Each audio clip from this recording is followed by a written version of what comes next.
大家好，我係嚟自伊利沙伯中學救生會中學嘅葉希志。今日我身處喺美孚荔枝角公園嘅嶺南之風，大家有冇覺得好似返到咗位於江蘇嘅秀西湖呢？咁今日就好高興可以同大家分享我哋喺江蘇農業研學團參觀過嘅景點秀西湖。秀西湖係中國四大名湖之一，歷史悠久，文化底蘊深厚，園林設計獨具匠心。水、山、樹木之間嘅完美協調，展現咗江南水鄉特有嘅韻味。漫步湖邊，令我感受到歷史嘅厚重同埋靜物嘅美好。講到設計，秀西湖嘅水景真係冇得彈。廣闊嘅水面唔單止增添咗環境嘅美感，仲調節咗氣候，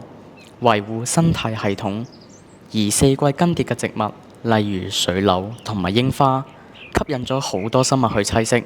豐富咗生態，促進咗生物多樣性。而嗰啲優雅嘅橋梁，唔單止係用嚟渡水之用，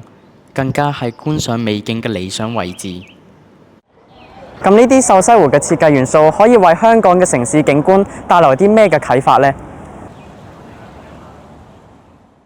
首先，我哋可以借鑑秀西湖嘅水景設計，喺香港嘅公園設計人工湖或者噴泉，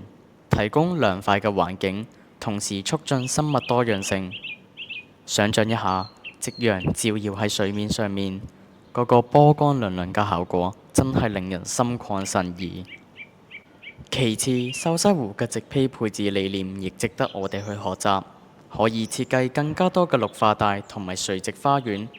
減少城市熱島效應，改善生活空間質素。最後，我哋可以設計多啲行人路同埋單車徑，連接香港唔同地區之間嘅公園同埋自然景點，鼓勵市民多啲步行、跑步或者踩單車，提升生活質素。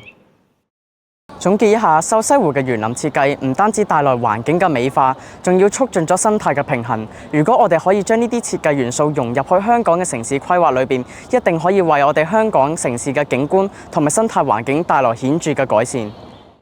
接下來，我哋有一段短片總結返我哋今次江蘇農業研學團嘅感想同埋回憶。